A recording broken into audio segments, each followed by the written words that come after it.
Good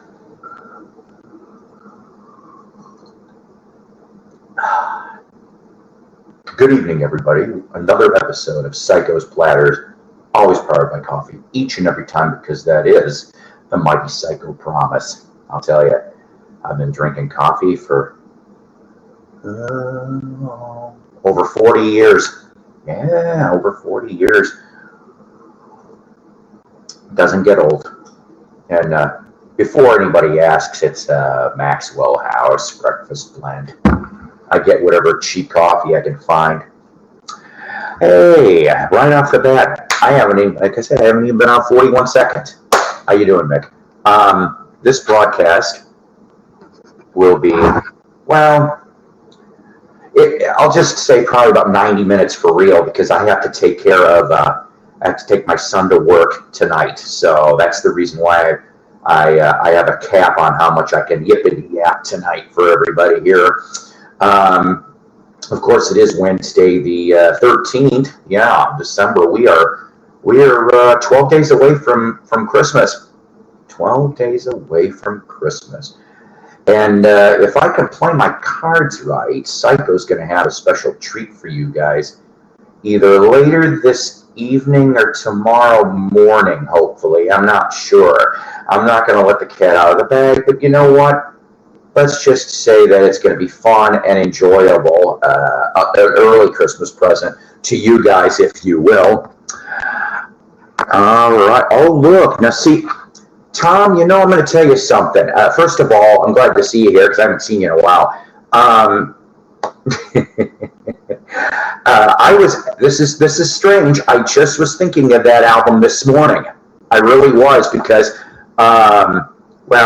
I'm going to get to that in a minute here, Mike, I will.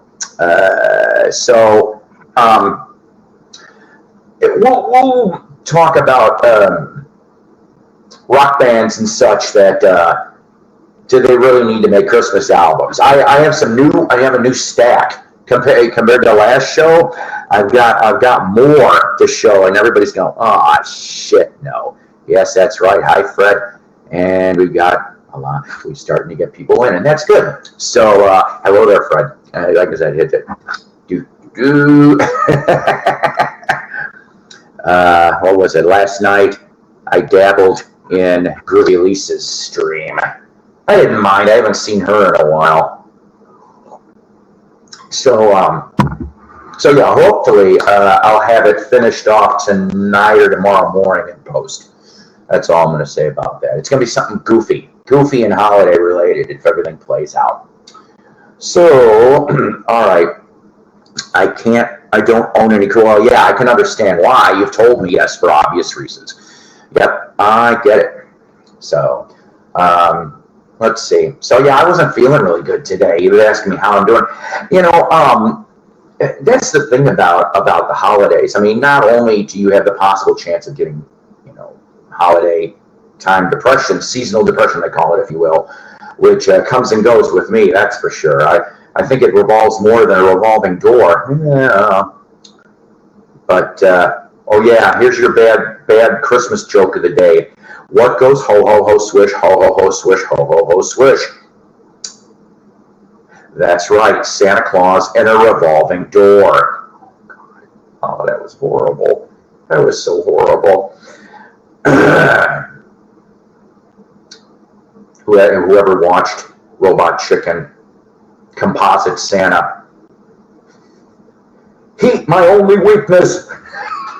Composite Santa. Oh, my Dragon Balls. All right. A gay Santa. What? Gay Santa. That's funny. Oh, God. Oh, I love that. I do. I have to listen to it every Christmas Eve or Christmas Day. I have to listen to Santa Claus and his old lady. That's just so funny. Yeah, man, and he's got some fairy dust. He goes off and puts it over the reindeer, and they like to fly. I don't know. But the sled has button tuck in twice. Oh. Yeah, it happens. That is correct. It would be almost.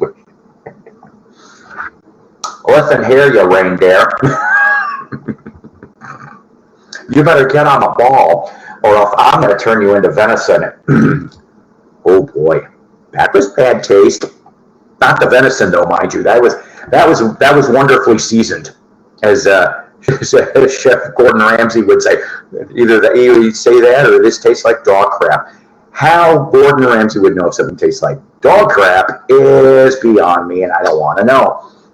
So, now my phone's blowing up. How nice. That's okay though. So yeah, I know Jim Smith. He was concerned about me last week. He's like, "You going on?" This was last Wednesday, and last Wednesday I had so many errands I had to run. It was not even funny. I'll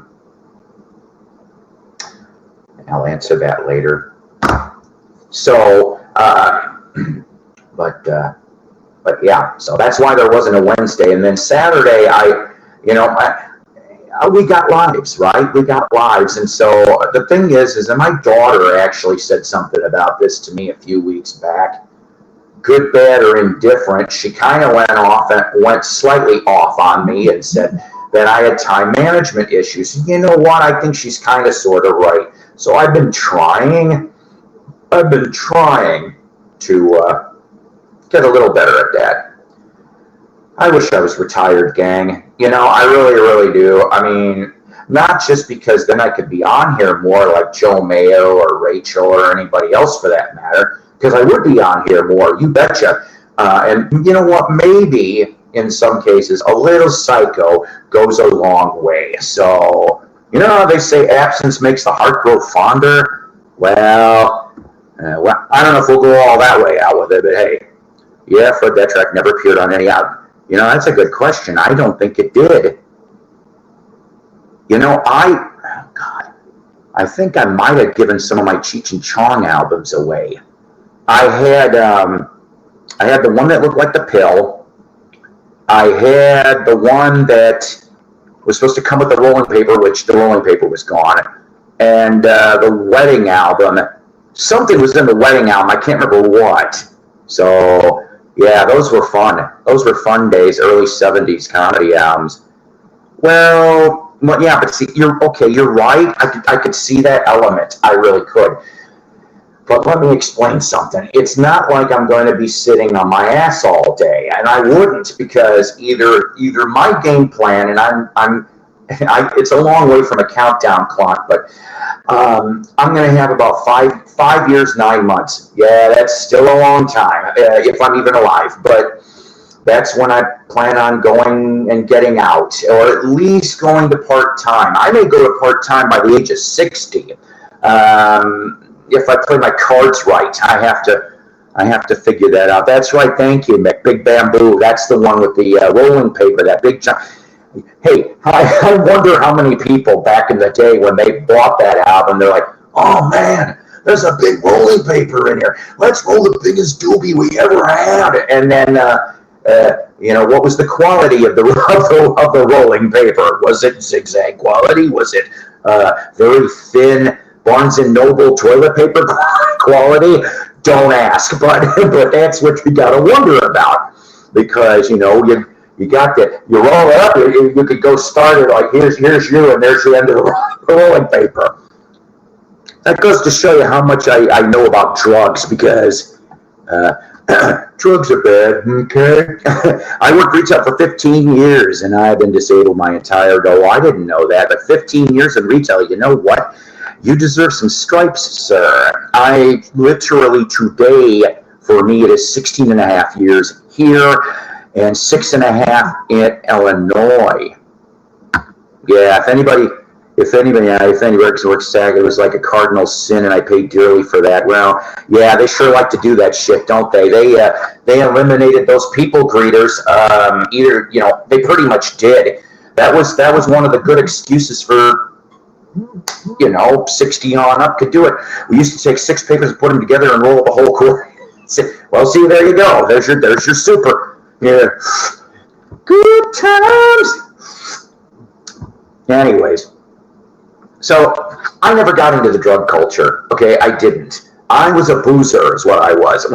From like 17 to my mid 30s. Okay, I drank a lot, and most of the time I drank alone because I preferred to be by myself. See what I did there? But that song sometimes in my times between marriages pretty much fit. But I like that song because it's such a slide out reference to all the stuff at the time.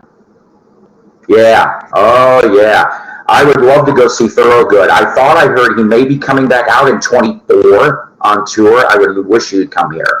I ended up getting a very bad pinch. Oh, yeah. No. You know, I had for about a year, Mike, this would be a couple of years back, is it sciatica? Is that the sciatic nerve? Yeah, that one.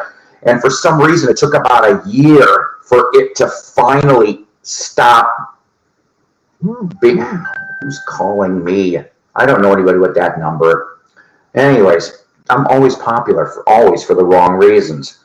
So but the thing is that I think truthfully, when I had that knee replacement surgery, they went off, and of course they had to cut muscles and nerve and stuff like that. Well, thank God I haven't had any leg pain. I hope it doesn't come back, but I haven't had any leg pain.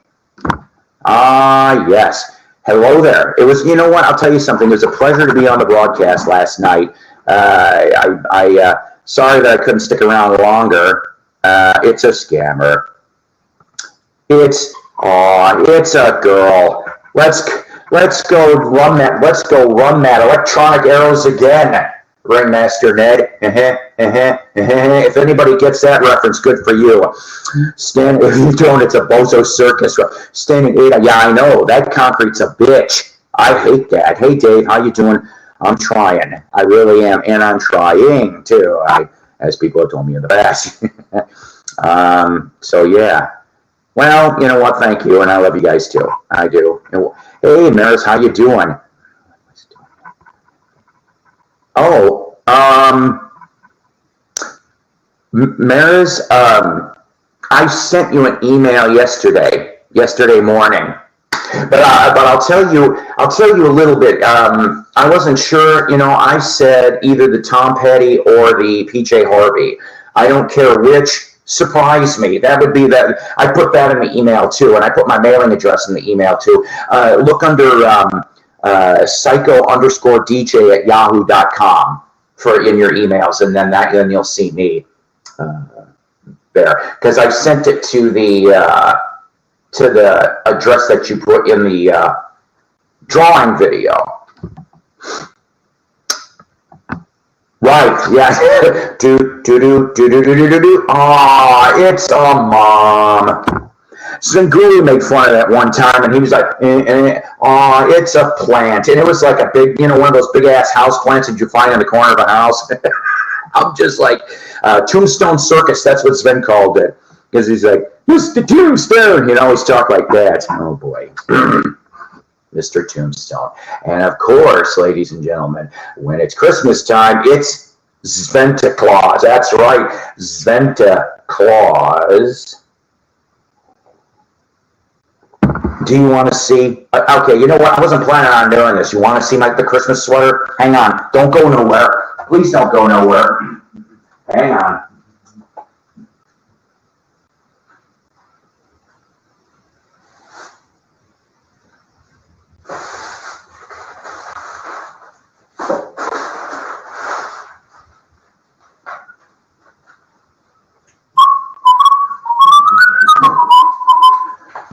It's a dad. Anyways, I lost one of you. I said I was coming back. You impatient cuss. All right, I'm opening this up in front of you guys because I got this a couple days ago from MeTV. Oh boy, in the MeTV mall, if you will. Sorry, it's still in the plastic. All right, I found this too. So let's see if this will go real well here.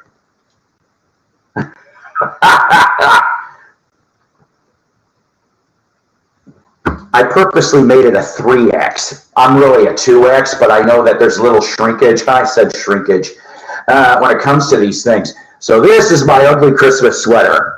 That's what I'm wearing on Christmas Eve at my work, is going to be this sweater. And could it be in my holiday video I'm talking about? Maybe. You just might find that. You just might. But let's see here.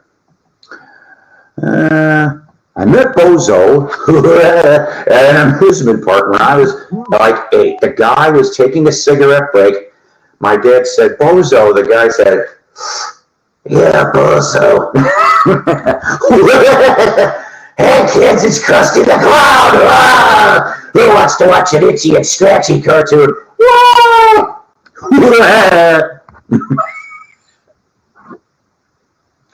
My only defense, I was dropped on my head twice when I was a baby. By the same damn person. Can you believe that shit? Yes, hey everyone. He's a good guy. You all are good. You all are good guys. I don't give a shit what anybody else in the outside realm of this show says. You guys overall are really good. Mares, I'm going to tell you something. I love your parodies, okay? And I don't know. I just love your parodies. I think they're funny. I saw the one with like wax behind the McDonald's counter. I thought I'm just like I can't stand him. God, I can't stand him. I don't hate him. Just can't. I can't tolerate him. That's all. But whatever, whatever. So, but that's gonna be my ugly Christmas sweater. And oh, okay. Hey, well, hold on a minute. What did you make? I need to know. Effect guy needs to know what the other person's eating for dinner. Maybe he's like, see, are you gonna have a hungry man, a manhandler? And if you don't get that joke, that's okay. It's an old SNL reference. John Belushi was playing Truman Capote, and he was singing like that. I'm like, I didn't get that when I was a kid. Later on, I got the joke. I'm like, oh my. Truman was a very unique individual. Hey, there's nothing wrong with frozen pizza. I like frozen pizza. It just depends on what the brand is, okay? I found out many, many, many years ago that I am allergic to something that is in the sauce of Tombstone pizzas. And I love Tombstone pizzas. And I don't know what it is, but it's in the sauce. It's the only one that I'm allergic to for frozen pizzas. Yeah, Carlin did a lot of good stuff. I still wish I could have seen him. I kicked myself in the ass. Look at that. Hi. Hello there. So I'm just asking here. So don't get mad. So the little Osmonds fan, is that you're short of stature but yet big in heart for the Osmonds, or is it you are a fan of Jimmy Osmond? Yeah, I know. That was dreadful. I'm sorry. TLOF. Where you been for the giveaway, Manny? I was told that. Yeah, I'm surprised you didn't get in on it either. I like the French bread ones are really, really good. The Stouffer ones are tasty. God, there's another brand that does French bread. I may try those. See, as far as I know, I'm not doing anything for Christmas Day. Okay, Christmas Eve, supposedly, I'm going to be, you were in sunny Florida. Lucky you. I mean, it wasn't really bad here. It really wasn't. Knock on wood, we haven't had the S word yet. I don't want the S word. It's been, during the daytime, it's been between 50 and 60, although yesterday it was 65, got to 65 yesterday during the day, but at nights it'll get down into around freezing or slightly below freezing. So, tis being in Northwest Arkansas, that's where we're at. Well, look at you. You're going to be there tomorrow in Florida, huh? Cool. Cool, cool, cool. I used to have relatives in Florida. Tampa St. Pete actually was where they were at, and I had a really dear friend of mine in Ocala, but I haven't seen her a long ass time. I left Florida Saturday morning. It was 80. By the time I got to Tennessee, oh yeah, what climate change for that? Good or bad? What a climate change. But that's what it is, right?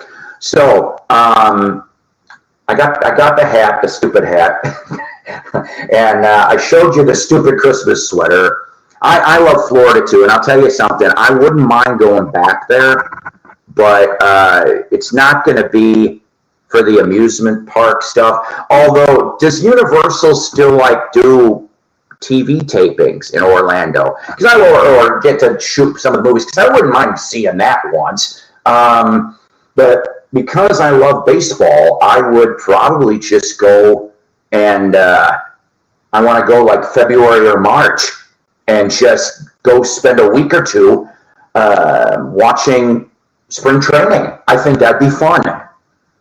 Yeah, it sucks. I bet it does, not only because of the high temperatures and the potential hurricanes. And I mean, now, yeah, okay, unless you're on the beach. Yeah, I was going to say in the summertime, I don't know. So I have never been down there for spring break. I wonder if like spring break is the most populated time of the year down there. I don't know. I'm kind of illiterate when it comes to that kind of stuff. See, there you go. There you go. And let's see, if you're going to be down there, where I probably definitely would go, because there's got to be something there, is Gainesville. I would love to go to Gainesville, Florida, home to Bernie Leadon, Tom Petty, and some of the Allman Brothers and Molly Hatchet, and just soak it all in. I think there's museums or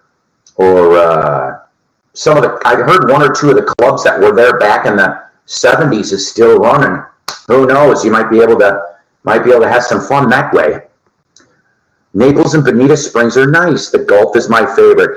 Now, that's okay. So the Gulf, Fred, as far as I know, when my grandma and grandpa on my, this isn't a secret, okay? But like I said before, my biological dad left me when I was like a couple months old, okay? So I didn't have a dad in my life until age 9, when my deceased dad, Cherry, came into the picture. So Cherry's mom and dad, my grandma, grandpa, from him, lived in Tampa St. Pete. The Gulf was literally in their backyard. It was funny because, this didn't make any sense to me. It kind of still doesn't. So in the backyard, there was a ground-in pool, which we definitely took advantage of that. Stayed away from the fire ants as best as possible, but from the ground-in pool or in-ground pool, I'm saying it wrong anyway. I guess I'm being dyslexic. Sorry.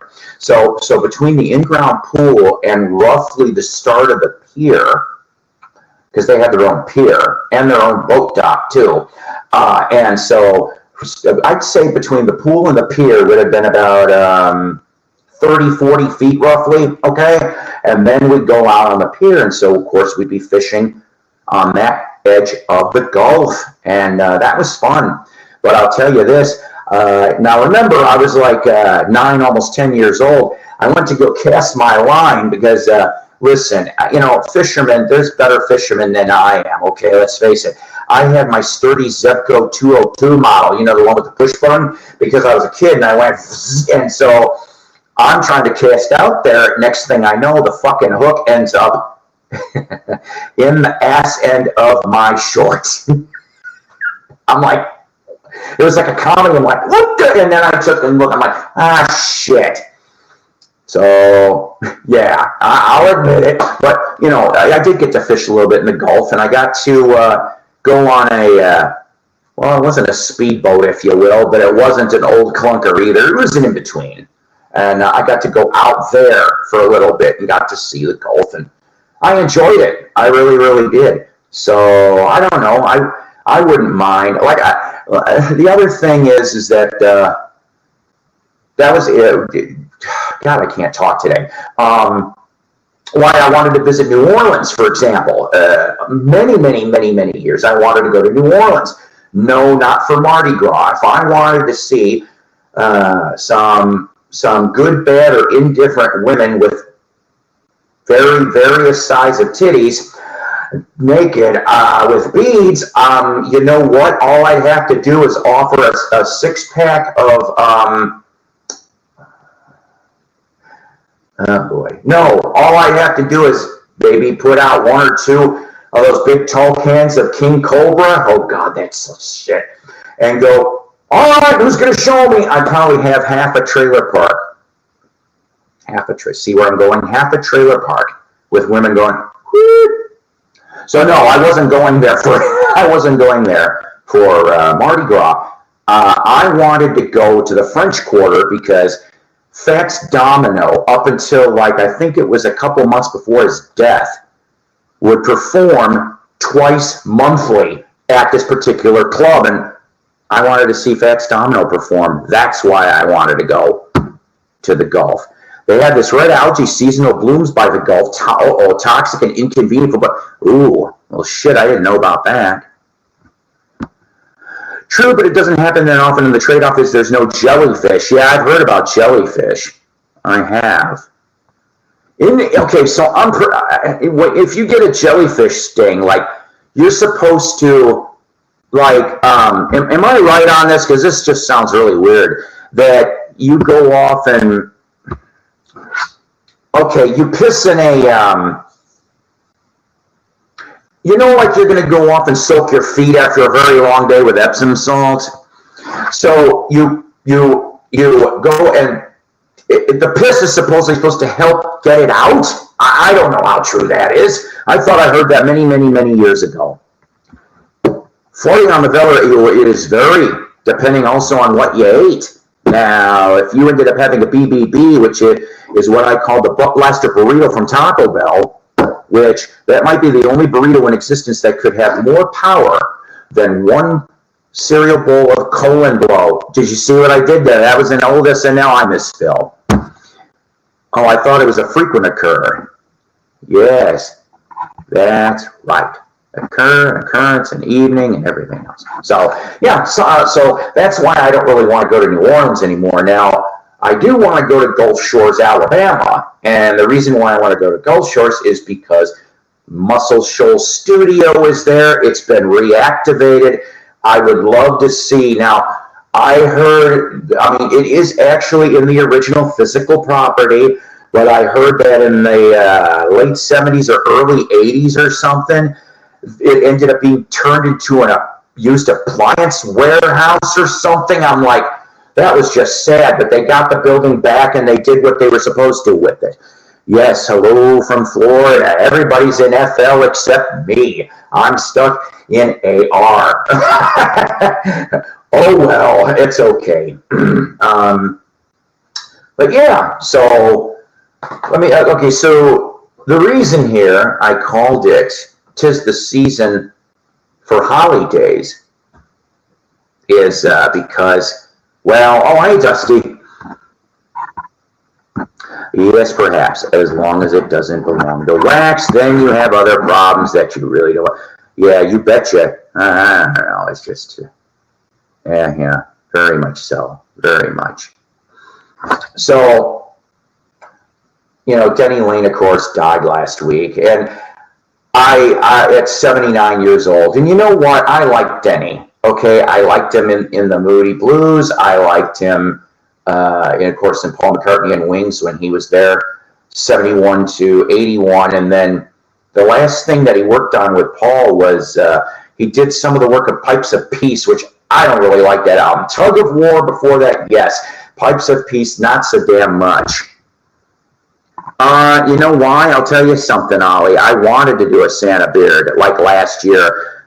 It just itched like hell, and maybe not that I would know what hell's itching would be. I guess that would be like jock hitch times 1,000 probably for that, but I digress. So the thing is, though, is maybe it's because it's been really warm. It's been seasonably warm here, as opposed to like if it was 20, 30, maybe 40 degrees, then I'd have the beard. It'd be easier to manage.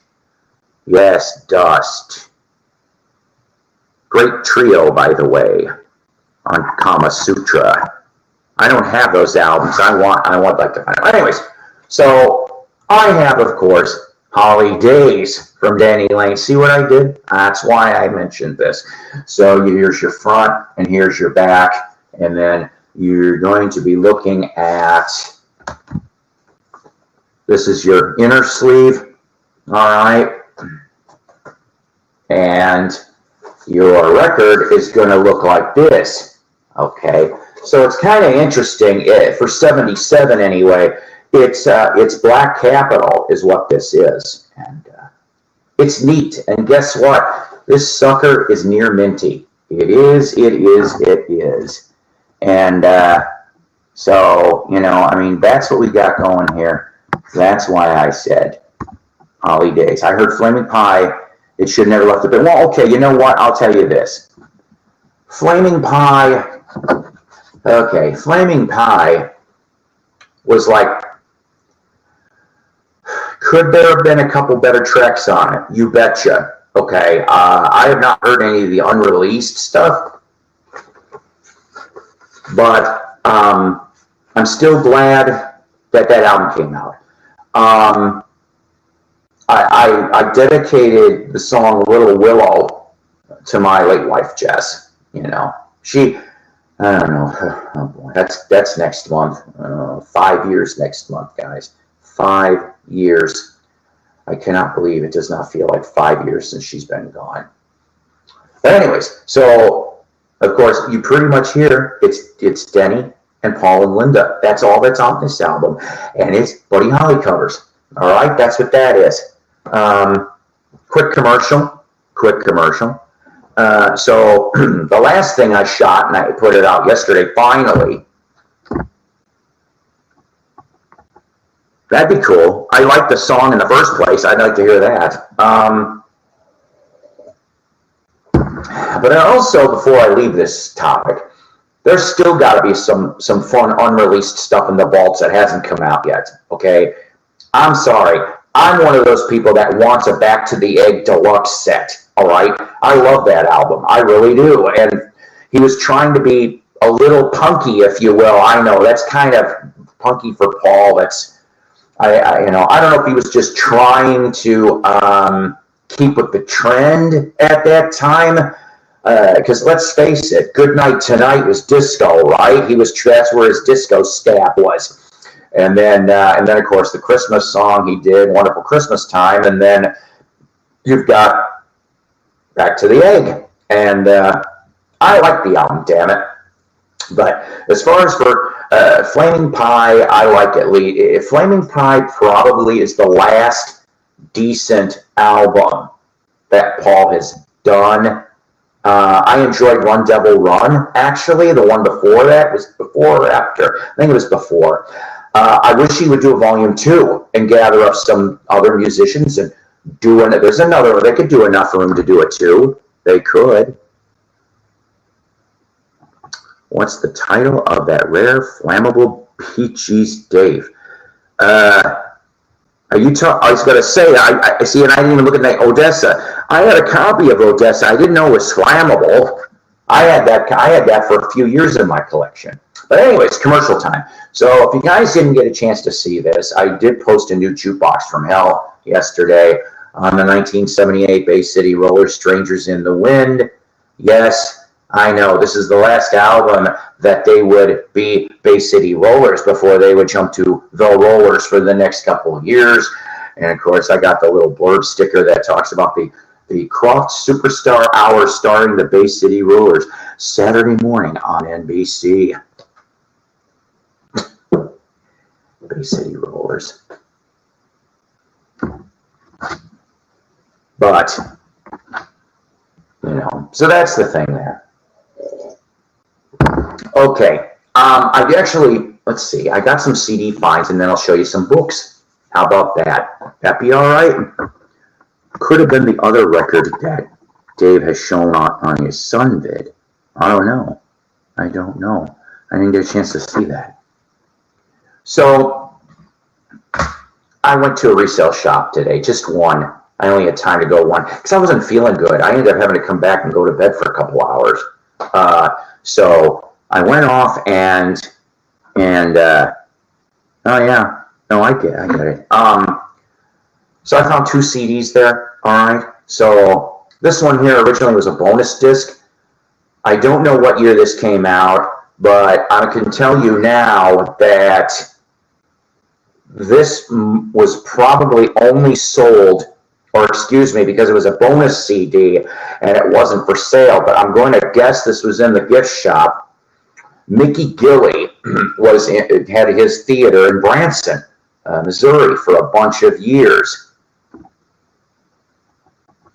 Hey, I haven't seen you in forever. I love Bad Santa. I think that's a damn great movie. You got to shake Billy Bob Thornton's hand.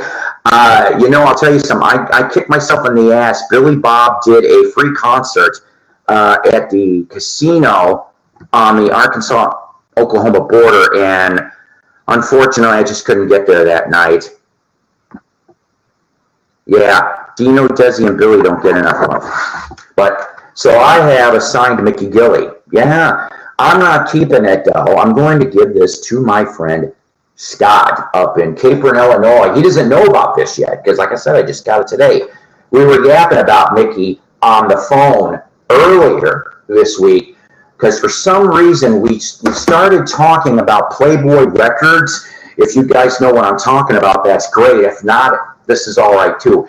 From 1972 to 1978 or 79, Playboy had their own record company, and the biggies, if you will, that were on Playboy Records were Mickey Gilley did his first few albums was on Playboy.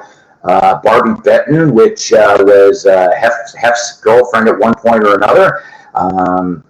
ABBA, before they got big, they cut 2 or 3 singles for Playboy. And then there's also some really cool soul and R&B on there, which I want to find. Like Major Lance was on there. Al Wilson cut a couple things. So, I mean, this record, there's also jazz, too, for the jazz people, okay? I can handle a smidgen of jazz, all right? I mean, I'm just a rock and roller. I like other goofy stuff, but whatever. So, let's see. The other one I've got, maybe you didn't know who this is, maybe you won't. But I found this, and I'm going, I didn't know he put a solo album out. Danny Johnson. Now, I know you can't see this very well due to the way the lighting is, but it says Over Cloud 9 is the album title on this. This is from 2002. Here's the front, here's the back. Hey, that's all right. Thanks for stopping by. Like I said, Maris, please check your emails. I posted it yesterday, sometime between 9 in the morning and 11 in the morning, and then it's under psycho_dj.yahoo.com. So, yeah. Yes. And of course, Johnny hates jazz. That's what he said in his Shattered Dreams. Ooh. Yeah, see, we all love the parody videos. Anyways, thanks for dropping by. You have a fine evening. So, Danny Johnson, he gets his start in a 70s band. It was a trio, if I remember correctly, called Axis, and with Vinny Appice. I can't remember who the hell else was in there too, but 3 really good individuals. And so, do I have Beatles albums? Yes, I do have Beatles albums. I don't know. The reason why I probably don't show Beatle albums very much is because everybody else shows the damn same Beatle albums. If I was going to show Beatle albums, I want it to be something that maybe you guys haven't seen before. Now let's see. Hang on a second. How about this one? I still have this from last broadcast 2 weeks back. I'll show you this one. How about? So this one here, okay, is on the MGM label. Of course, it was a knockoff, 1964. You've got 4 tracks from the Beatles, and then the Swallows, if I remember correctly. Swallows? Titans, I'm sorry, the Titans. And Lord knows who the Titans really were. Could have been the Wrecking Crew for all we know. But this was kind of neat to have this. And it's stuff like this. I've got the Atco Ain't She Sweet album I picked up. This one I ended up getting it for 10 or 15. The Atco one I found for $2. Many years ago. I grabbed that and both Shadows of Night on Dunwich. Both of those albums. And I sent them off to Jerry McGeorge. Yeah, he lives out in Colorado, Jerry McGeorge. And he signed those for me too and sent them back. But before I get anywhere else, yeah, take 444, showed some Beatles go. That's fun. I love me some Beatle boots. I mean, you know, real Beatle boots and real Beatle bootlegs. So Danny Johnson starts out in Axis, and then he also ends up in Alcatraz. So it's kind of funny because you go from Yngwie on the first album and the live EP, and then it goes, who was the one that came after? Because Danny is only on the Capitol LP, the third studio album. So let me pull this out for a second. That's what he said. So here's the musicianship you got on this thing, okay? So, other than, of course, I remember now, Rick Derringer, if I remember correctly, was in Axis. Wasn't he in Axis? I could be wrong on that. But Rick Derringer's on here. He's on here for one track. Michael Wilk and Ron Hurst. If those names sound familiar to you, great. If not, they were in the 80s lineups of John Kay and Steppenwolf. So, and if I remember correctly, Danny ended up in Steppenwolf for a couple of years too. I don't know if it was after Rocket Ricochet left. I can't remember. But yeah, Danny Johnson ended up in with John Kay and Steppenwolf for a couple of years. So you got them. You've got Leo Lyons, bass player for 10 years after. He does a track. You brought up Carmine before. Carmine does 2 tracks. Like I said, Rick does 1, and then you've got some really good. You got some really good session people. Some of them like from Nashville and a few other things. But I can't wait to listen to this. I do like really good guitar albums that or guitar-based albums, if you will. But I think him here and no relation, Eric Johnson, they don't get enough love. That's all I'm saying about that. All right, so let's see. My Christmas CD stack improved. Now, some of you people saw the first couple of these last episode. So, no, I didn't. But you know what? I'll tell you something. I'm waiting. I am waiting probably for a good 6 months to a year. I think the price will go down. I just want it on a 7-inch 45. That's it. I don't want it any other way. Because I'm not going to buy the red and blue. People keep talking about the red and blue. I already have the red and blue.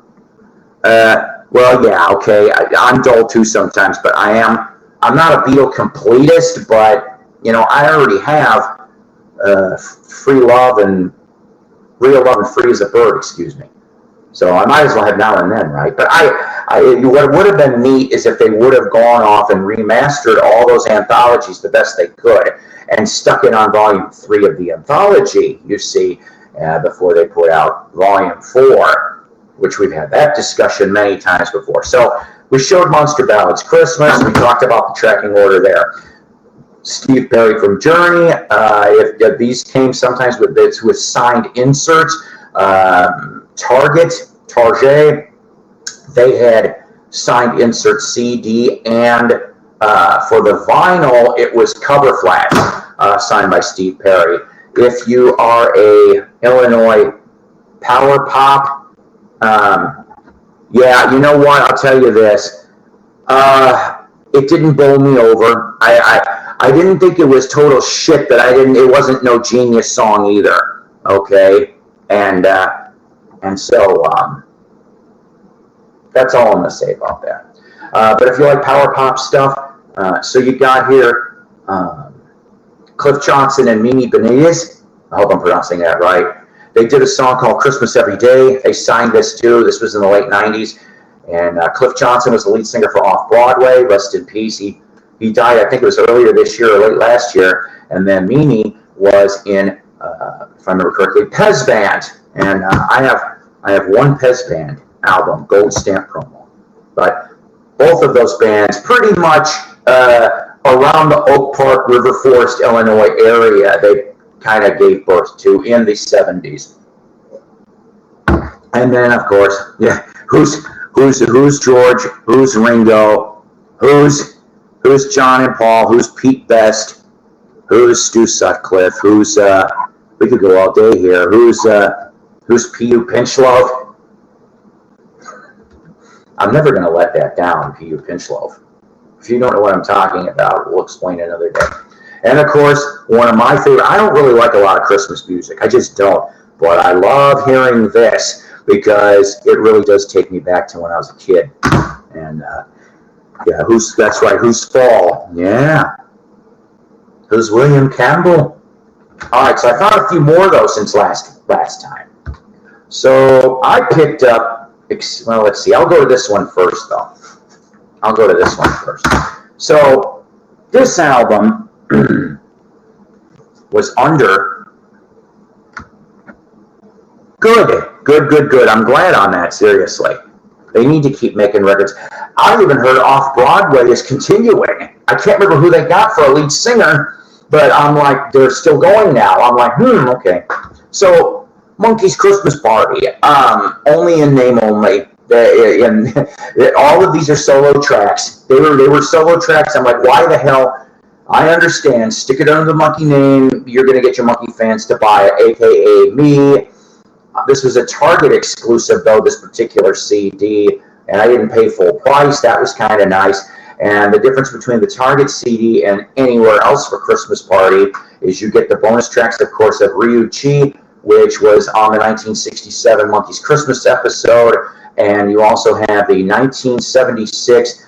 I'm told it's not, it's a remix. They did two versions, and this might be the remix of the Dolenz Jones Torque Christmas fan club single, Christmas is My Time of Year. You get those on here. That is about as close as you're going to get to any Monkey stuff. Everything else is single people. Mickey doing his, Mike doing his, Peter doing his one, and then Davey comes back from the dead and does two tracks. So, Monkey's Christmas Party. I love the Monkees too. Little Osmond fan, the Monkees and the Beatles are my favorite bands of all time. I had the pleasure of meeting 3 out of 4 of them, but I did get a smile and a wave from Mike and a chuckle because he saw my T-shirt back in 13 when I saw the line. Now here's an album though that when I reviewed this on Psycho's Platters way several years ago, but I don't know. Okay, I think they should not have released it. Cheap Trick's Christmas album. Now, like for example, okay, where the hell is it? I Want You. It's the one that goes, I Want You for Christmas. And they basically are just taking, I want you to want me, and then they're slapping Christmas lyrics on. I'm like, well, that's kind of just fucking lazy. But whatever, I mean, I'm not Cheap Trick, so. But this here, thank God I didn't pay full price. I also have, you guys could maybe find it in the cheapo Walmart section.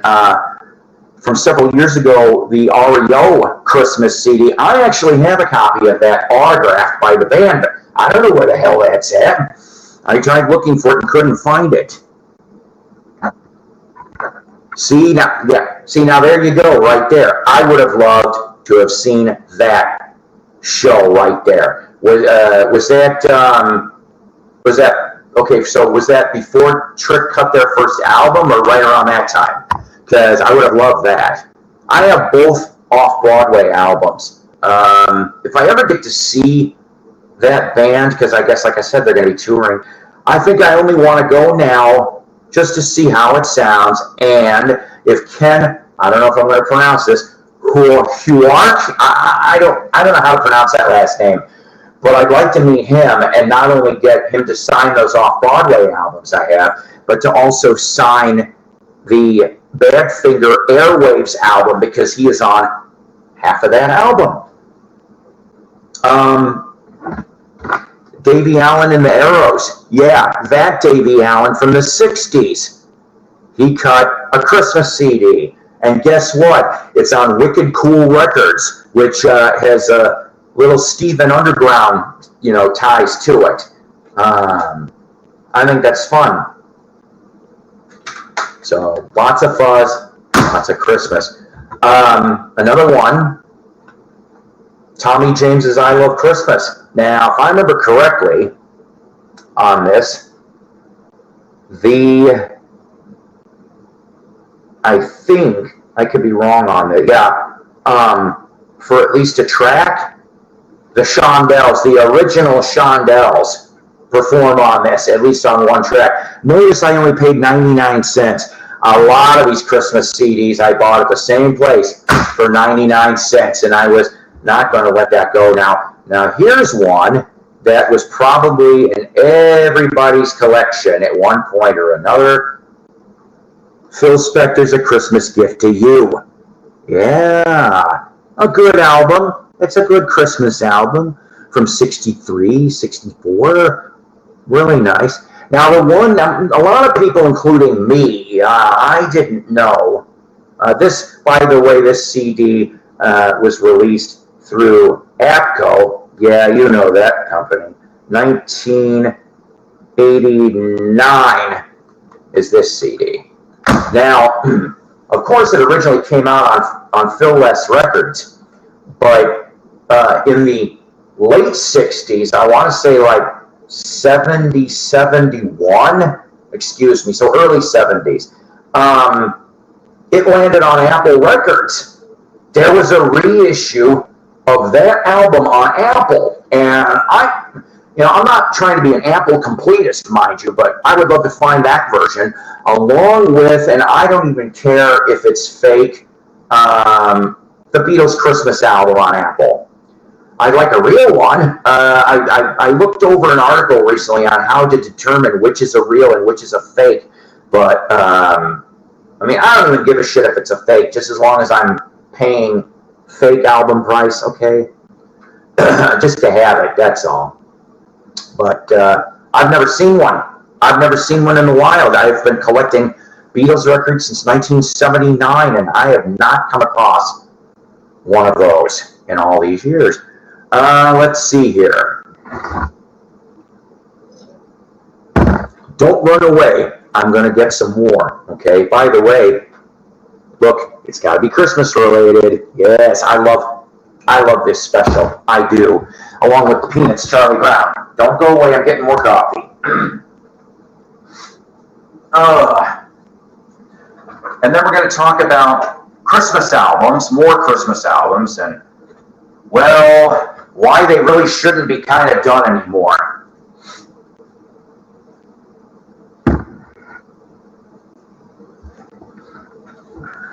So somebody earlier, yeah, good vibes. Good vibes. We try around here. Burl Ives. I like Burl Ives, okay? He can be a little bit schmaltzy, but I still like him. I like the Christmas stuff he does. Oh, nice. No, but now I want to. I like Spike Jones, but, I don't have much of Spike in my collection. The only things I ever came across, from Spike was an occasional 78, but I don't have anything to play them on. I think one of the songs I remember hearing on Demento, Cocktails for Two, and the way that goes, I think it's funny. Yeah, see, exactly. I think he's great on there. I could not picture anybody else doing that. But, so Christmas albums, okay? Why? You know, why now? You know, we're talking 2020s. They should have stopped that nonsense in the 70s Christmas albums, okay? Because when bands do them now, to me, I think it's lazy. Unless you're putting some original songs. But are the original Christmas songs going to be good?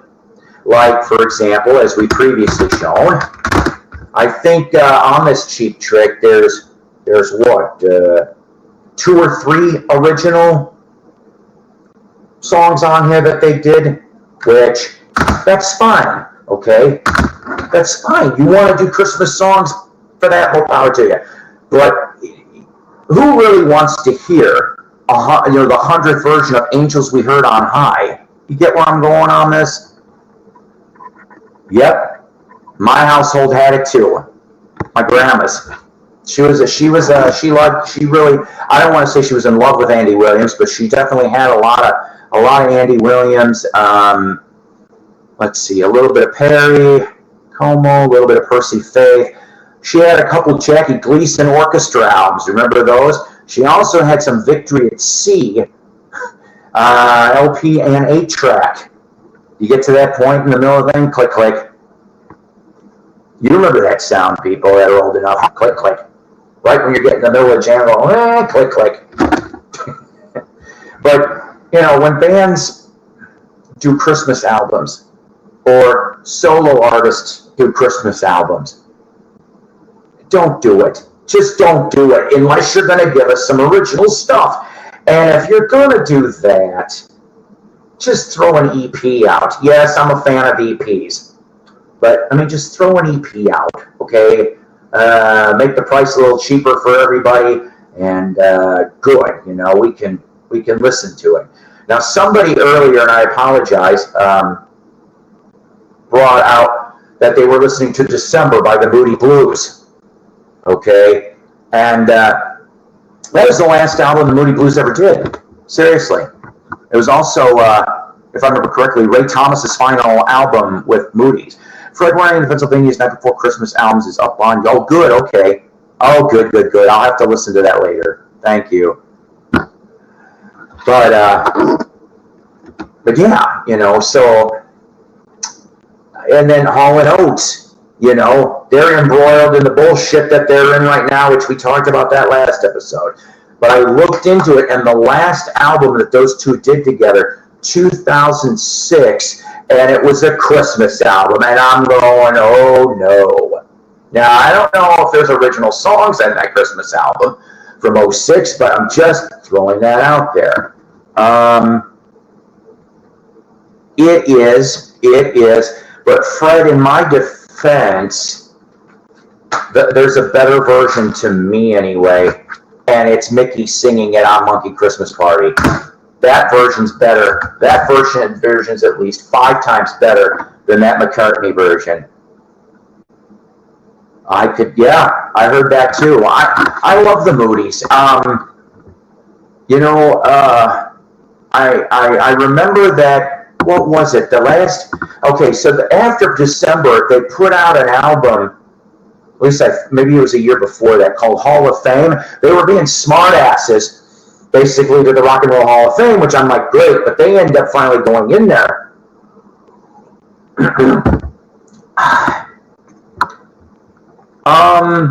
Well, look, I like Band on the Run, the whole album. I like that one. I like, Jesus, I think that might be the only McCartney album I like every track. There's certain albums I just can't listen to, like Wildlife. I don't like Wildlife. Sorry, I just don't. Red Rose Speedway is okay, but it's not great. Venus and Mars is a step up, but, you know, I mean, every McCartney album's got clunkers. Oh my God, we know this. We can accept this, right? I remember even said on Joe Mayo's stream that even the Beatles had, you know, they didn't do perfect songs. They have a couple clunkers in their catalog. Now, I know someone would probably ask me, give an example. I can't really honestly think of one right now, but I bet, because my mind isn't all here, but maybe one of you could chime in, or maybe all of you will chime in with a Beetle clunker. But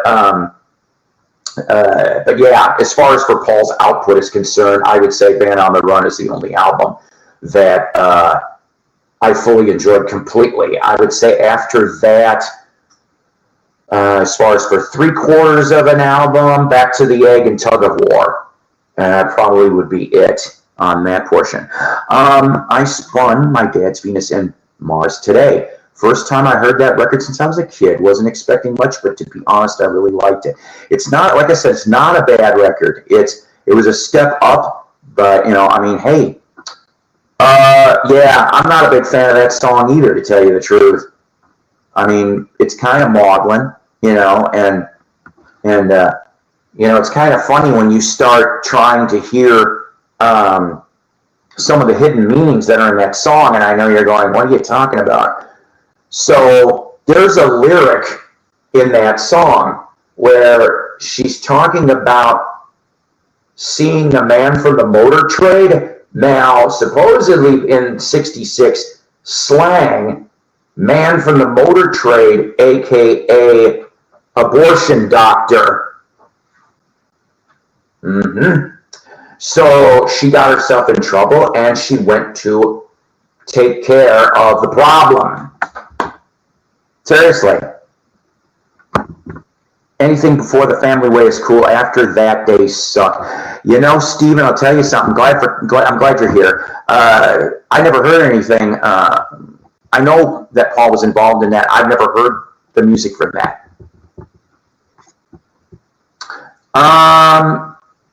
Yes. Now on there, let's see. Was a couple Beatle leftovers. Junk was one of them. So, he had a little bit to go off of, but I don't know. Well, McCartney is your first, then Ram would be your second. And I like Uncle Albert, Admiral Halsey, and I like Another Day. I do. They're sing-along songs for me. Maybe I'm Amazed. I love that song. I do. For many years I didn't know that was on his first album because I was so used to listening to the live version from Wings Over America, that triple album set. If I remember correctly, it was also the first triple LP set to go gold as fast as it did, because I know that George's All Things Must Pass went gold, but I think McCartney's went quicker than George's, if I remember correctly. Somebody tell me in the comments if I'm right or wrong or not, but that's what I thought I remember reading recently. There was some people that actually did some different covers of Maybe I'm Amazed. One of them that I tripped on, believe it or not, was Ruby Starr, and if you know who that is, good for you. But if not, Ruby Starr, boy, she's been gone 28, almost 29 years now. Ruby Starr got her start in a band called Ruby Jones, which cut an album on Curtis Mayfield's label, and then went from Ruby Jones to Ruby Starr in Black Oak, Arkansas. Of course, Jim Dandy found her, and she ends up being a side member for 3-4 years, and then she finally goes off and has, her band Grey Ghost, which of course some of those members end up in latter 70s Black Oak Records. She did a really good version of Maybe I'm Amazed. It was different. It was really different. I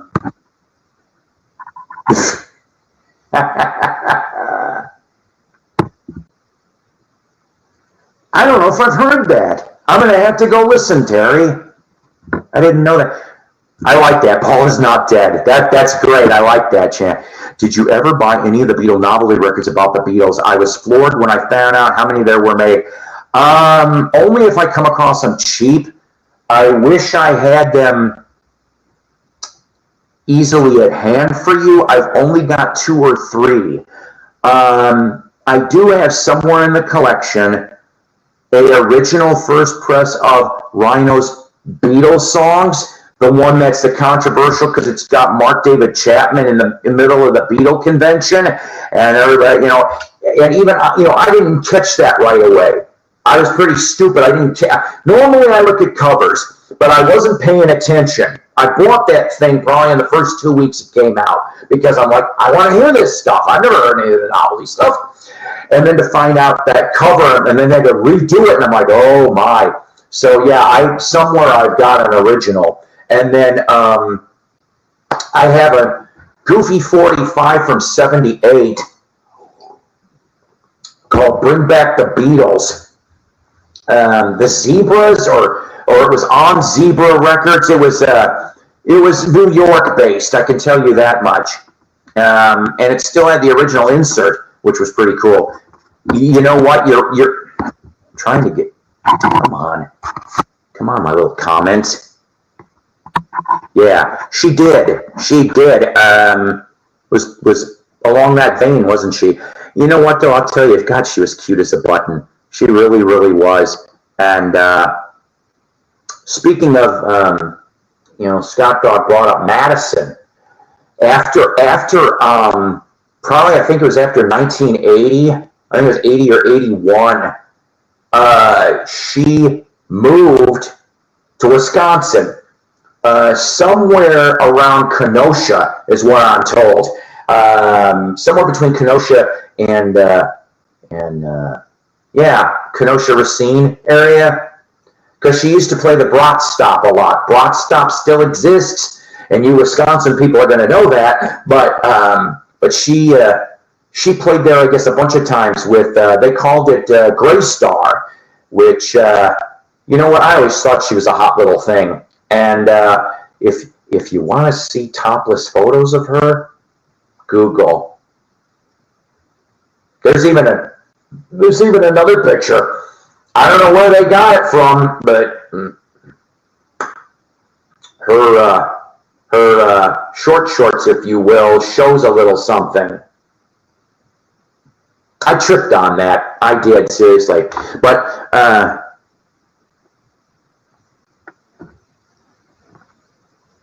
what? Wait, okay, hold on. I never heard that one. Would I be surprised? No. Do I think the CIA had involvement in possibly Manchurian candidated Chapman? Maybe. Chapman was crazy. It doesn't matter. He was crazy no matter what. But there was a rumor in the last couple of years that the CIA supposedly might have debriefed Chapman and brainwashed him. I don't know. I just remember that if the shooter was a day later, he would never have gotten him, because then if I remember correctly on the itinerary, Lennon and Yoko were going to fly out to San Fran to be in a protest march for the Garment Workers Union. I could have sworn I remember hearing about that. I don't know anything about that. I thought it was always in the lobby. He made it to the lobby and then slumped over. But I don't know. I could be wrong on that too. But anyway, so Ruby, she hung around the Kenosha Racine area and cut a couple albums. I've got. She looks pretty good in it too. Go look up the cover for Telephone Sex. That's all I'm going to say. But it's a good record. She still was making good stuff. One of my favorite songs from the early '80s is "Places of the Heart," and she could out Pat Benatar in that type of stuff. She could have made a second wind career as a '80s pop singer, and why nobody took her up on it, I don't know. That was their mistake, honestly. But she ended up dead in '95. Brain cancer took her. If you are a big fan of her, go to Cabal Records, that's CABAL Records, their website. Ricky Lee Reynolds was given in the early 90s a demo tape from Ruby to hang on to because she wanted Ricky to maybe produce it. And of course, nothing ever happened with it while she was alive. And then next thing you know, Ricky unfortunately passes away. How the demo tape lands in Cabal Records' hands, I'm assuming through a super fan or a family member of Black. I know, right? I'm a good sucker for a redhead. I'll tell you, I've had 2 redhead girlfriends out of all my years.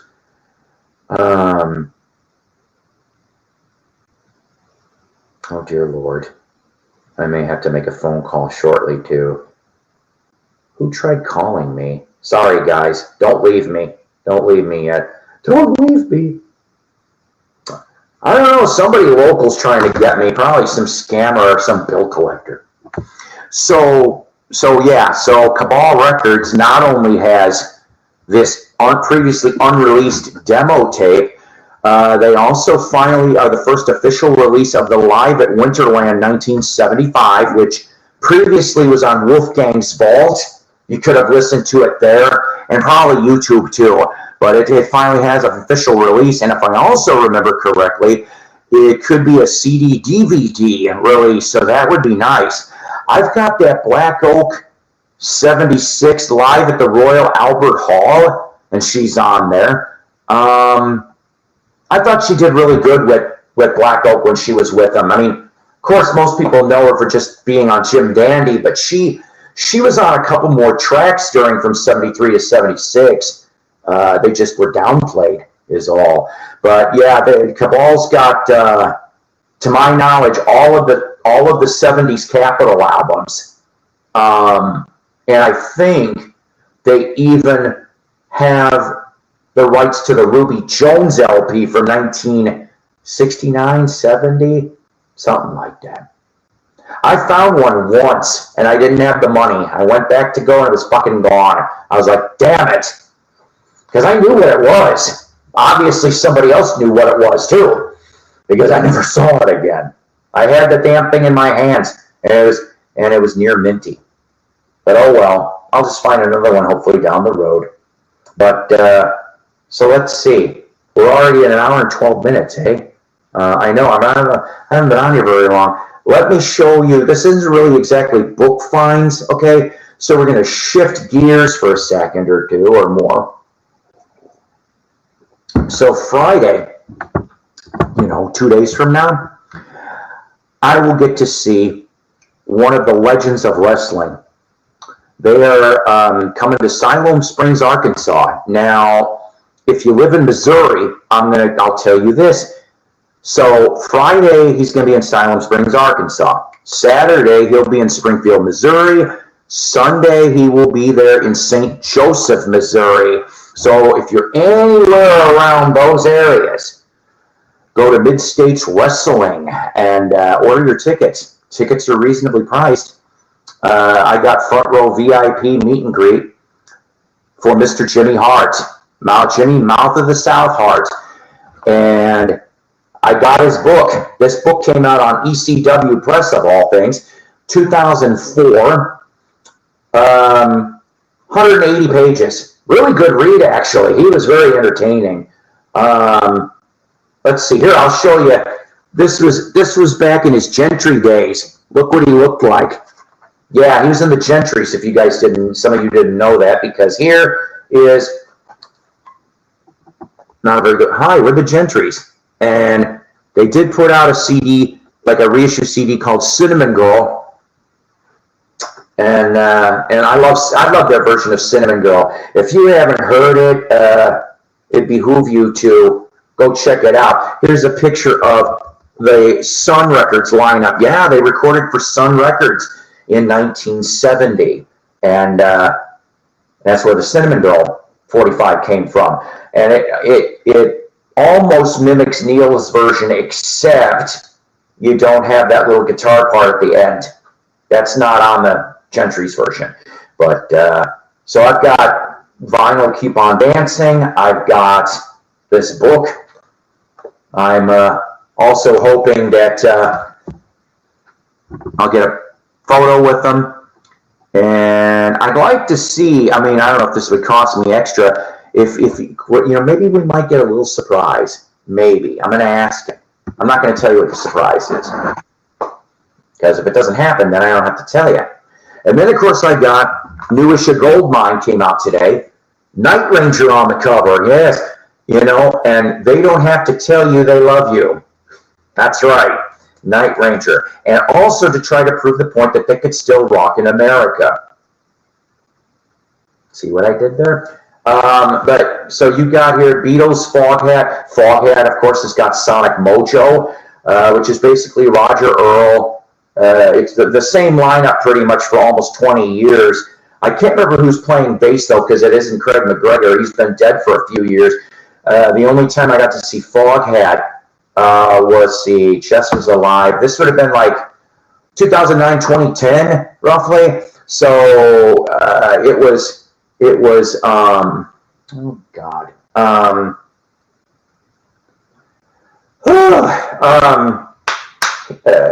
Charlie Hume. So yeah, it was Charlie Hume, Brian Bassett. So Charlie Hume used to sing for Nugent and a band called Victory. You got Brian Bassett, who sang, he played guitar in Wild Cherry. He's the one that is on Play That Funky Music, White Boy. He plays guitar and does the guitar solo. And then before he joined Foghat, he was in a 90s version of Molly Hatchet. Unfortunately, no original members at that time on those CDs. But so he went from Molly Hatchet to Foghat, and he's been there since. And then Craig McGregor, he was on bass. I got to see him. Him and Roger, they cooked that whole rhythm section. Cooked that night. You got it. Not only did he write Keep On Dancing, from like 83 to 93, he wrote and produced, I want to say 80% of the music for WWF. Anybody's entrance themes, Shawn Michaels' entrance theme, a whole bunch of others. I think he was the one that wrote for Hulk Hogan, I'm a Real American. Rick Derringer's on guitar on that, by the way, in case you didn't know. But boy, Rick Derringer was everywhere. But that kind of stuff. So, but yeah, so he was 17 years old when that came out. Can you believe that? Oh, here's a nice standard shot. Giles Martin goes off and says, quote, "It's not a Beatles tribute record, it's a Beatles record." Basically discussing about Now and Then. Well, to me, it's like Frankenstein. This one here, quote, Jack Blades, "When we started the band, I couldn't imagine myself 40 years later playing these songs, period. But here we are, playing for crowds that keep getting bigger." And also, Albert Hammond's got a new album coming out on March 1st. Yeah, March 1st, 2024. By the way, I'm getting a very cool musician dropping in May to a small theater, literally in my town. So we will have the pleasure of having Bruce Coburn is coming here, a Canadian music legend, and I want to pull the trigger and get tickets. Oh, here you go. If you like Elvis stuff, do you want to bid on, oh boy, some of the wall tiles that was on Sun Records? They even circle where those tiles were. Oh boy. Okay. Steve Hackett's solo album catalog. I love Steve Hackett. I have one signed CD. I think, truthfully, Steve Hackett, when Steve Hackett left after Wind and Wuthering, that was pretty much it for any attachments to any proggy Genesis. Do I like the Beach Boys? Yeah. Basically, my favorites would be about 62 to 72. I think the last decent albums that they put out, I do like Holland. It took me a couple of years to find a copy, and I like it. It took a couple repeated listenings for me, though. But yeah, Holland and Surf's Up, I like that kind of stuff. And of course, all the 60s surf hot rod, that it's always going to be, to me, Good Vibrations is the perfect Beach Boys song. I don't care what anybody says. But saying that, I like Heroes and Villains. It's very screwy, but you know what? It grows on you after a few listens. It does. Yes, and I miss those days, Terry. Oh my God. I subscribed to them. I bought them at my local record store. Yeah, and you know what? I would have loved to have met Dennis. Seriously, I would have wanted to meet every member of the Beach Boys back then, but I definitely would have loved to have met Dennis and Carl. I'm not discounting Brian here, mind you, but if we're going back to the past, chances are Brian was in the acid phase and stuff, and he was way out there. So I would say Dennis and Carl would have been the ones I would have wanted to meet. I still need to find a copy of Dennis's solo album. I know it's been reissued, but I want an OG. I want to find that because I love Pacific Ocean Blue. I think that is actually, that showed that Dennis could write and could perform very well. And then he started working on a second one. I cannot remember what the hell that one was called, but the tape sat for a while, and then I know finally they got put out on CD. I think it was added bonus tracks to the Pacific Ocean Blue reissue on CD. I could be wrong on that. But yeah, I think Denny didn't get enough love, in my opinion. An article on Bernie Taupin. Of course, he's got that autobiography out now. Here's an interesting shot of Bernie. What a match! What a match! Bernie wrote the lyrics. Elton did the music. I was just like, And then, of course, when they weren't together, that's when Elton wasn't completely. He did still have hits. They just weren't as iconic, if you want to call it that. Like I like Mama Can't Buy Me Love. I love that song. Our stupid Walmart radio will play that song once in a while. And most people don't know that the Spinners are background. They're singing background voices. So, yes, you've got Elton John and the Spinners. Anybody but Mike Love. Yeah, nobody wants his solo albums. By the way, I didn't know this until maybe a few weeks ago, that I may end up having to get maybe that Celebration album from the early 80s. So it was released on Pacific Arts, Nesmith's label, go figure. And a couple of the members that were in Mike Love and Celebration were former members of King Harvest. Remember that band, Dancing in the Moonlight? Yeah, they ended up with Mike Love. Was he playing guitar? Okay, I feel stupid. Who? Brian Wilson was a genius. Well, yes. I have a Brian Wilson autograph. I do have one. When he put out his solo album, No Pure Pressure, I have it still sealed. And there's an autograph in that album because it was a Barnes & Noble exclusive. I also have a Graham Nash that way. I have an autographed art print that's included in his solo album. And I mean real, not fake shit. So I've got that, and I've got Mike Love on his book. And then I got to meet Bruce Johnston. I thought he was cool. I had his autograph on a Cowsills poster that when they came to Branson, and I know you're like, why the Cowsills? Because Bruce Johnson and John Cowsill came a day early and caught the Cowsills, and that's how John jumped up on stage for the last half. And I don't know if he plays guitar on that. Now I get what you're saying. Yeah, John, I love the Cowsills. I do. I got to meet all the surviving members. I thought they were pretty awesome.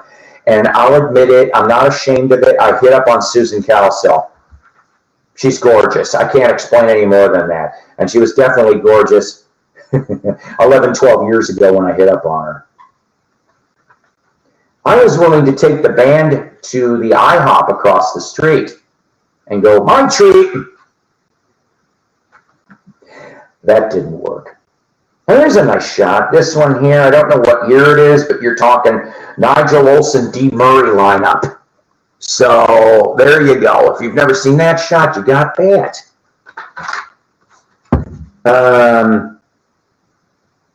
Okay, here's one. I've never seen this before. Las Vegas, Nevada post-concert party for Queen.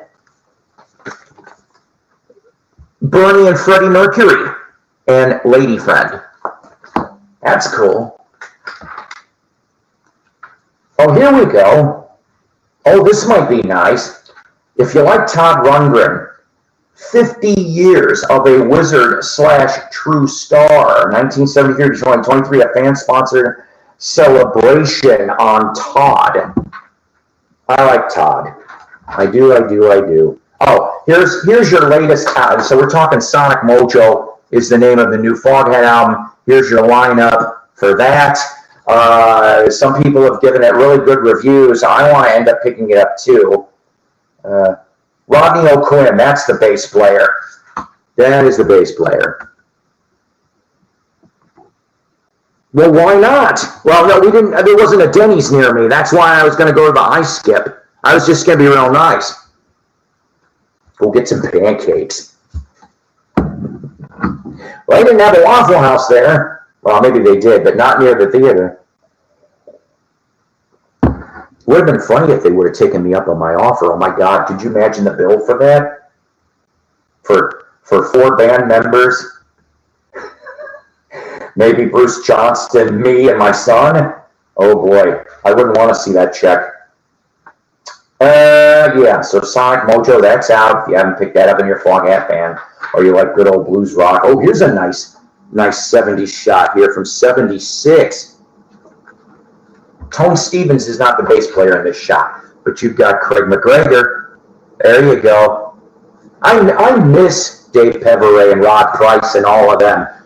Boy, Foghat were cookers back then in the 70s, and then it came back in the 90s for the rest of the 90s, and Brian Bassett was already with them then, because if I remember correctly, Rod did not want to go on the album tour for the album they put out in 92, 93 on Rhino. So that's how Brian ended up in there. Let's see.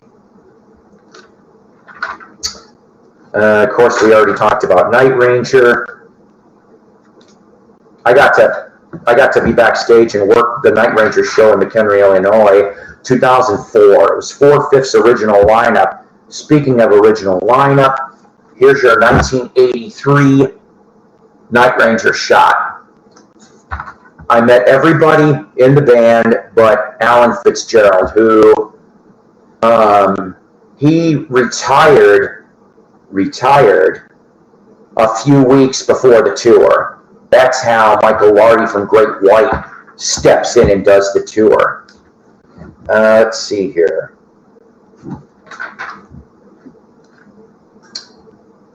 Okay, we got a guy who photographed Bruce Stringbean. I'm sorry. I think Bruce was a good writer. I just don't like his singing. I just don't. I don't see the appeal. I'm sorry, I don't. But I'll show you a nice picture of one of the best damn bands that played behind him. I will give kudos to, I know you can't see him real well, but Silvio from The Sopranos. Little Steve's right there amongst all of them, and Clarence Clemens and the like. I think seriously that the East Street Band was one of the best damn working bands ever. You got to give it to them. When Bruce used to do 3-hour shows, shit, with like no break. Not many people can do that. Oh, here's a nice little alternate shot. I've never seen it. A 1963. Of course, they had to stick the now and then above it. But look, I've never seen that shot before. I don't know how much unreleased Beatles is left other than Carnival of Light. And we've talked about this the last couple things. But I don't know. Okay, this one here, Twickenham Studios, April 9th, 1969. So we're getting towards the end. We're getting towards the end, ladies and gentlemen, of them. I wish I had, I've got like, what is it? My friend Doug Fields from Vinyl Grotto. He's got a lot more Beatle records. Some of them are rare than me. You know, I would have loved to have seen the Dead once. I never got to see Dead and Company. I never got to see, the closest was the last gig, Soldier Field, when the band opened for them in, what was it? 92, 93 was the last? Yeah. My buddy Brian had another ticket. My jackass boss, I had a responsibility streak like you wouldn't believe. I should have just fucking went and said fuck you to the boss, but I saw a video of that concert afterwards, and Jerry he was off the whole night, which made me feel bad, you know, but I like the Grateful Dead, I do. And I knew of them, of course, before Touch of Grey. Everybody says Touch of Grey. Well, I'm like, okay, that's great. All right. I like stuff, you know, going back to Cream Puff Wars and from the first album. And, you know, and then we can go all the way to Foolish Heart, okay, off of the next album, past In the Dark. Let's see. This one here, 1967 recording session. That's a nice shot, although you can barely see, but that's how it works. That's where they were still having it was like 60, I want to say like late 65, early 66 was like the king of the mountain as far as for the Beatles, okay? Because the 66 tour, half-filled houses, John opens his mouth, but comments were paraphrased. That was kind of bullshit. The whole Marcos family incident in the Philippines, they didn't want to tour anymore. They were even thinking about not touring anymore even before the Marcos incident. And I'm like, let's face it, you know, if you're only getting half-filled crowds, yes, okay, I do understand with the whole Sgt. Pepper Lonely Hearts Club Band. You're right.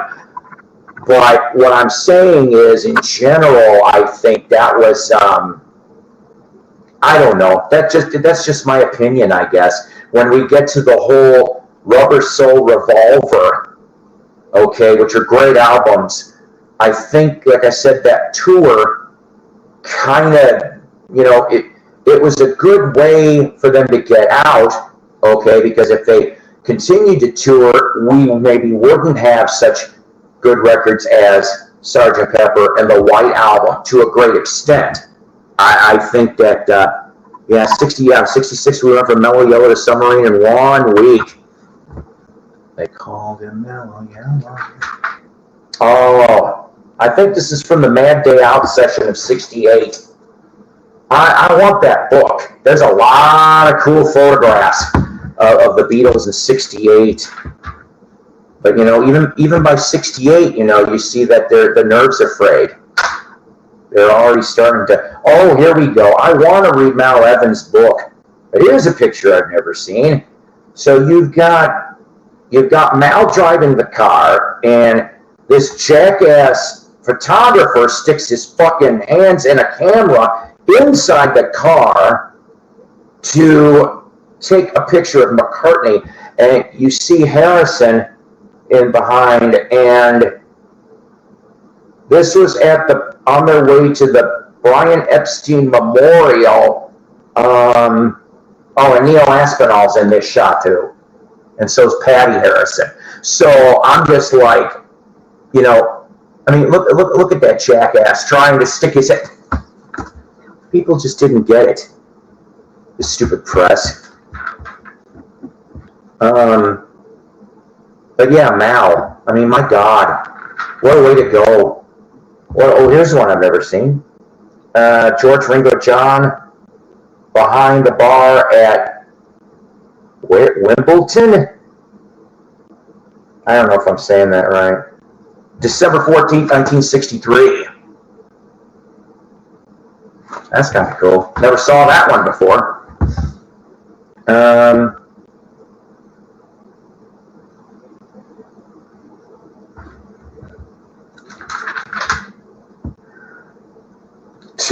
Oh, that's funny. I got to show you this one.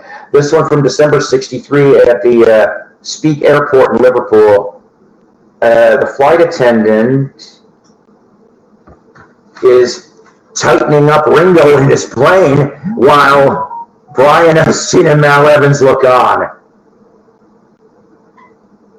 Question is, did Ringo get a boner? Well, did he?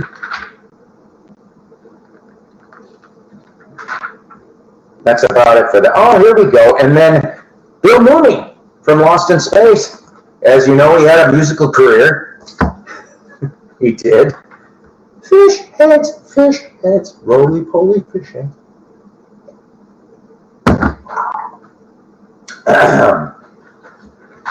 But yeah, so. Okay, picture him and Jon Stewart. Oh, here's one. Picture of him and John Sebastian from Love and Spoonful.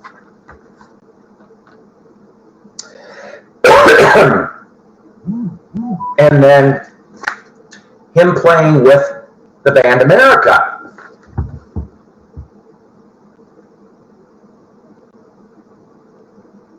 Oh yeah, that's right. So we were talking about cow cells. I need to grab this album. There's a band called Action Skulls, and it says the latest album from a running horse. And the trio of Action Skulls is John Cowsill, Vicky Peterson from the Bangles, and Bill Mooney. I'm going to have to get that. That would be fun. I'm glad that they're still around to make music.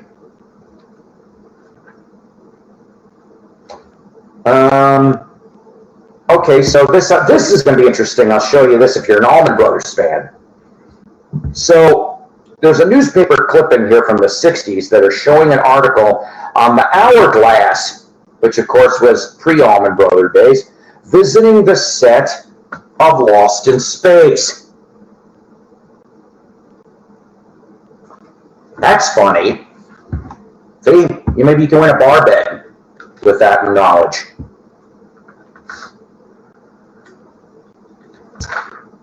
And of course, what he looks like today. Let's see. They asked him a question. What was the 5 most memorable gigs that he attended in the 1960s? Kingston Trio is in his answer. 1967 Kingston Trio. Newport Pop Festival 1968. When in 67, of course, he got to see Hourglass. So here's the story on this, if you've never heard it, because I haven't. In 1967, June Lockhart hired the Hourglass, led by Dwayne and Greg Allman, to play a party. They also visited the set of Lost in Space and hung out for an afternoon. Then they played the whiskey with the Nitty Gritty Dirt Band, and June brought me, meaning Bill, and Angela Cartwright to the gig. My first time at the whiskey. And I know you're not going to really see this very well, but here's a picture of Bill Mooney with Dwayne Allman from that gig. And he's wearing a Nehru jacket, Bill is, and he was talking to Dwayne about guitars. Of course, he says he was much more interested in Angela Cartwright. Well, good, that'll give me extra excuses to buy and listen. I just never heard of him before. That's nice. And then the last one here, Crosby, Stills, Nash and Young, which it says here, he says he saw in '69 at the Greek Theater. Said pure magic and astonishingly great. Yeah, so fun stuff there. Definitely. And that's about it for that bit. But so I don't know, guys. I'm about ready to wrap this up. I'm going to have to anyway, because in about 30, 45 minutes, I got to go take the kid to work. So I was only planning on being on here for maybe about this time frame anyway. But yeah. June Lockhart, Angela Cartwright, and Bill all at the Hourglass concert in 67. That almost like get some cool points for June Lockhart. I thought she was kind of cute. I thought Angela was kind of cute too. Whatever. Anyways,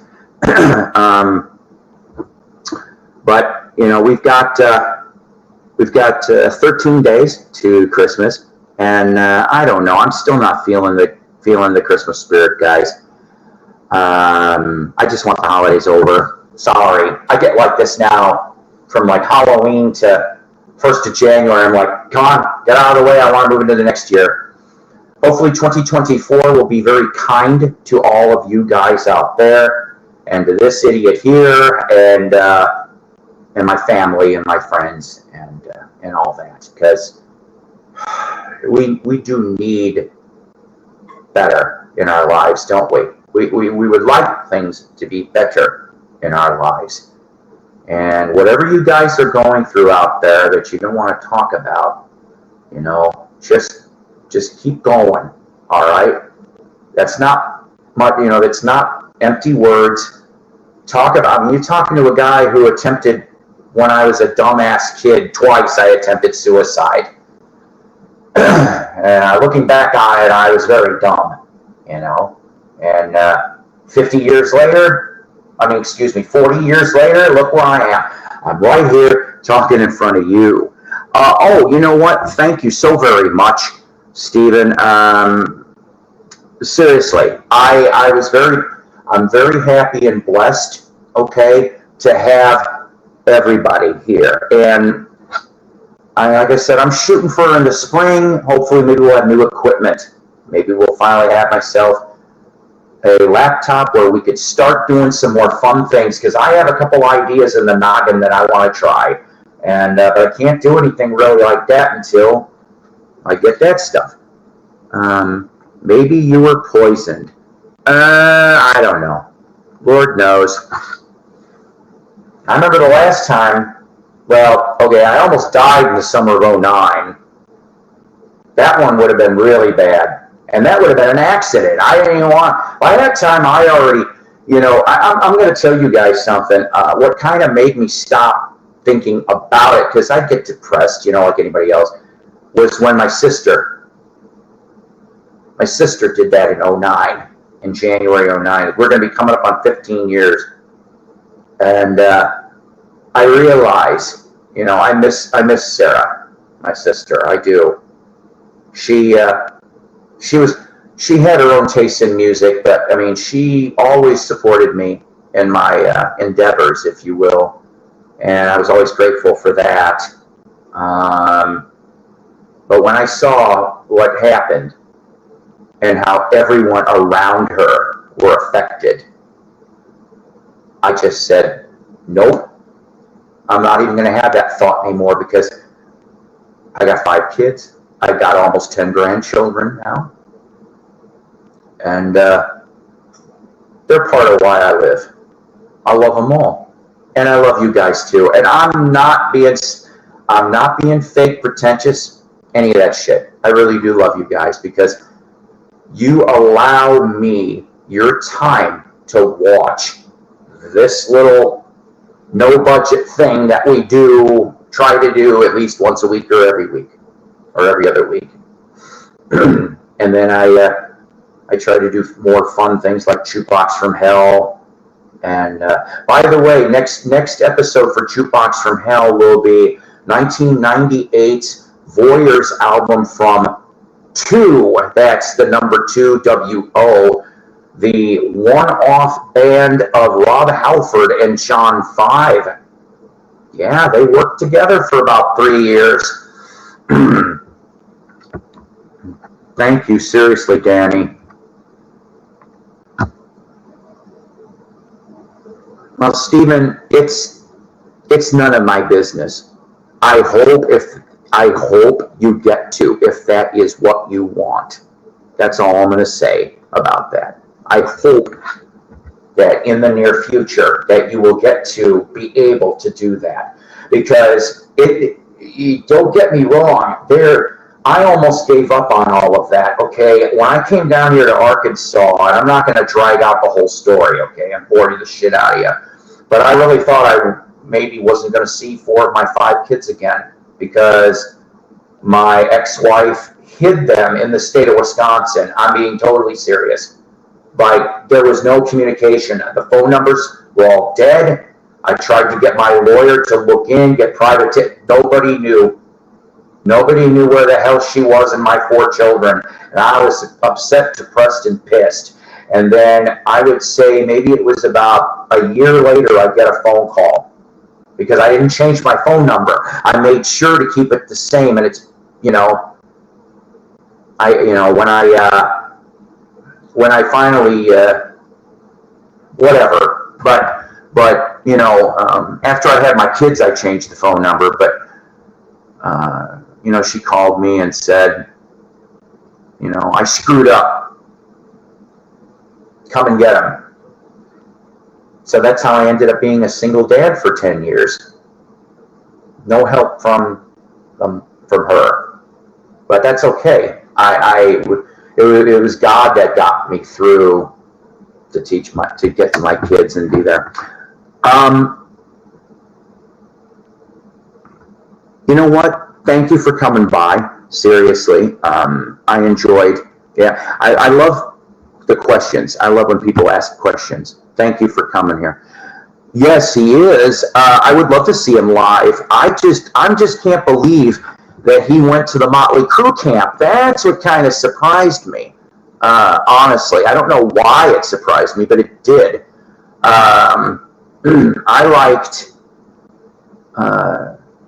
when John was in the DLR band. Oh, that whole album. Oh, that if you don't have that David Lee Roth solo DLR band, understood. Try to find it. Go listen to Slam Dunk.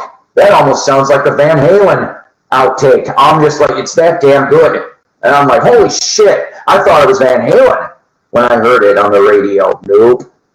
It was David's solo with John 5. And I'm going, I took notice. I don't have that CD. I want that CD.